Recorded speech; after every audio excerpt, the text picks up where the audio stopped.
Day 19, 1-9. Welcome to Discover Crowsnest Pass Day 19. And look at this behind me. Woo, we are going on an adventure today. Yeah, and I got lots of snow in places for you. And today we are going up Turtle Mountain. See if we can make it to the North Peak anyways, which is the first peak, and see if we don't get stopped by too much snow. But so far so good, and looking at it from a distance, looks like it's time to summit. All right, let's go, guys. To be free, lift you up, take you high. Today I'm going to give you a few little tips that will help you go hiking in the springtime. It's such an interesting time to hike because you have a few extra hazards that you don't normally have. So first thing I'm going to tell you is about snow and ice. Yeah. See, here we have a nice patch of snow, and one thing to think about with the snowpack is that it's pretty much always is ice on the edge. You can see that there. When the snow is melting, it melts from the edge of the snow and then it freezes overnight. So it might be a really, really hot day and a bunch of snow will melt and you'll have ice along the edges of the snow patch. So that's usually where you want to be the most cautious when you're going over a snow patch. Is you are usually okay where there is snow, but then when you start getting to the edge, you might want to kick around, or you might want to just boop, step right over that edge because that's where you're going to slip. So first tip.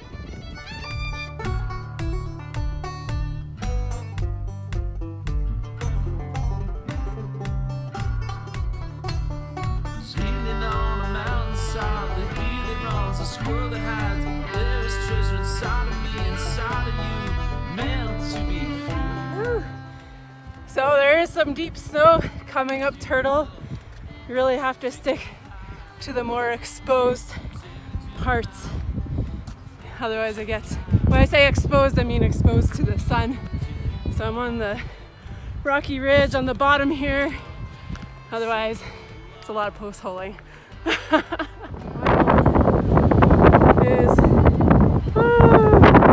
way over there. Hey, house. Somewhere over there.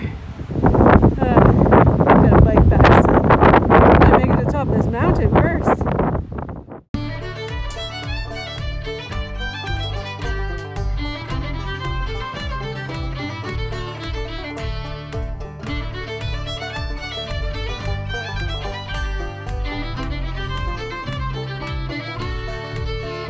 Lift you up, take you high. My next tip that I'm going to give you is to make sure you have really good hiking boots.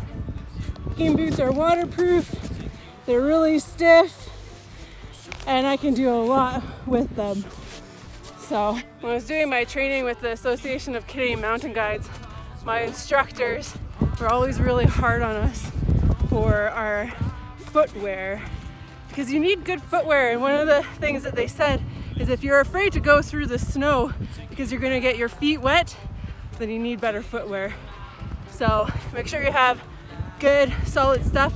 If you really, really like hiking, invest in a good pair. I think my boots are about $400. So they weren't cheap, but they'll last me a long time and I'll be able to go all sorts of places in them, and that's what's fun about it.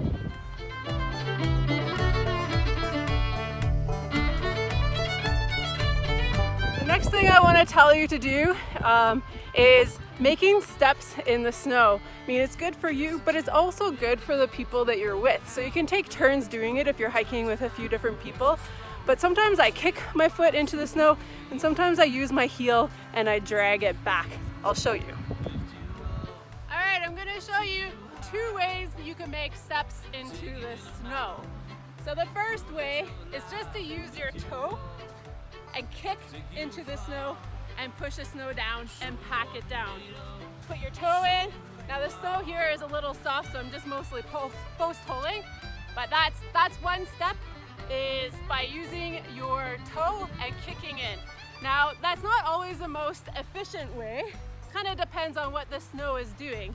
Now, the second way is you can take your heel and you can drag back. So pop your heel in and drag the snow back, and then you have a step. Now this is good for you, but it's also really good for your friends. You gotta take care of each other out there. So make sure that you're taking care of your friends, yourself, and sharing is caring, my friends. So look after each other. Prove that your life will lift you up, take you far, show you what we're made of, and show you who you are. Oh, there is a lot of snow here. Check this out. Deep. Other people have been up here, but this is probably the deepest spot right here. Yeah. Next tip, if you aren't familiar with avalanches and how they work, you should really be careful with what you're doing in the mountains during the spring, because you can get a lot of wet slabs and they can be very dangerous. Another thing you have to be aware of with hiking in the spring is that that's when a lot of rock slides happen, a lot of rock fall happens. I mean, I'm on Turtle Mountain right now and it slid in April.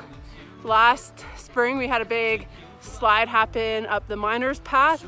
And you'll notice that happens a lot in the springtime. It's because of the freeze and thaw cycle. And so things are thawing during the day and then they freeze at night, and it pushes the rock further apart from each other, and that's when you start getting slides. So you have to, there are definitely some added challenges in the springtime.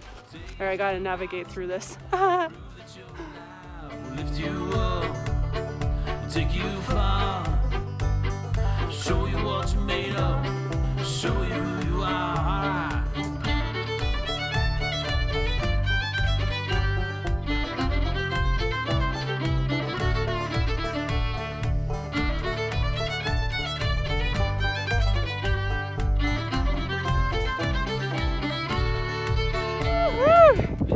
I made it to the North Peak! Oh, I'm gonna flip this around and give you a view. Whew. Here we see Goat, the Livingston Range, Raptor Lookout. Oh, Robertson, had to think about that one for a sec. Oh, we look out at the prairies. Hi, Pincher Creek! Hello, Pincher! Oh my goodness, we see so much. Corner Mountain. Gosh, I could see Chief in the back, but it's pretty far. Might not show up in here, but I can see Chief, which is in the US. The rest of Turtle is pretty snowy through there. Not gonna do that today, but the true summit's actually up there. Woo, down into the castle. Oh man.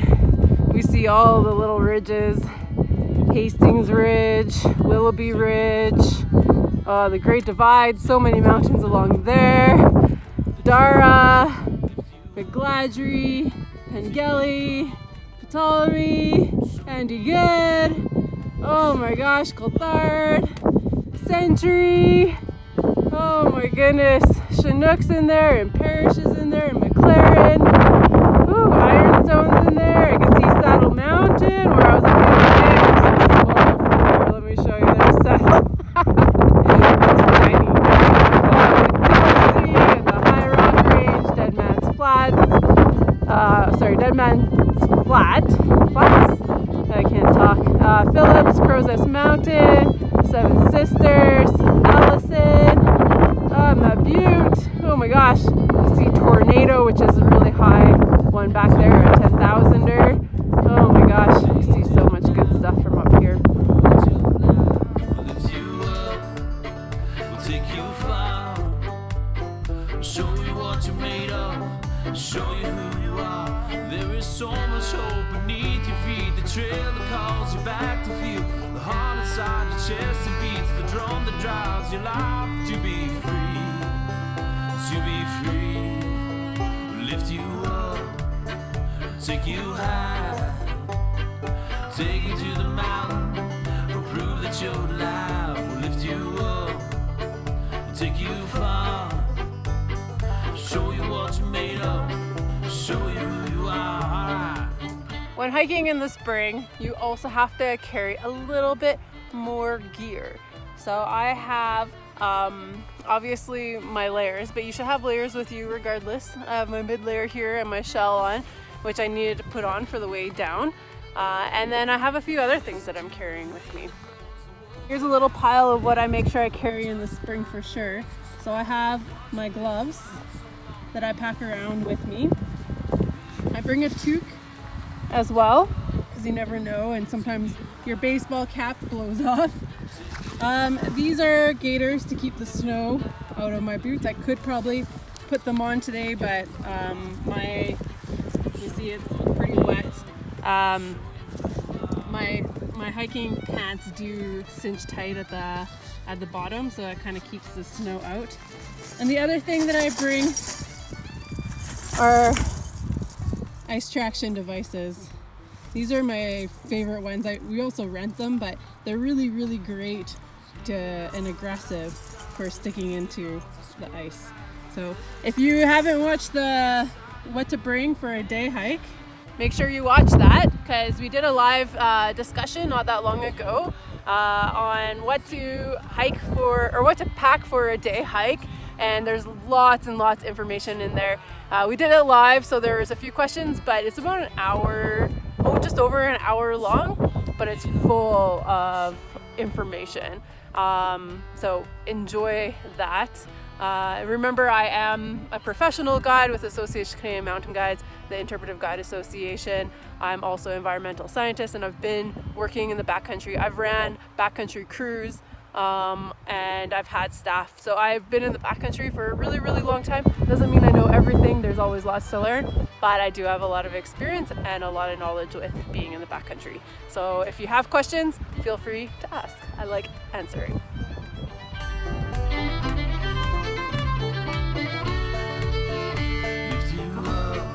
Alright, my last tip for today is make sure you check for ticks.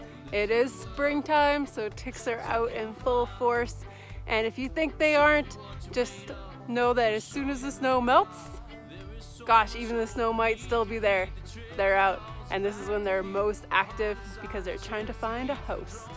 Alright, if you're from Crowsnest Pass, my friend Brandy at the Chamber is doing a hashtag in this together, take out the in this together CNP. So make sure you're hashtagging in this together CNP. I'm thinking about you all, whether you're from Crowsnest Pass or anywhere else in the world. We're all in this together.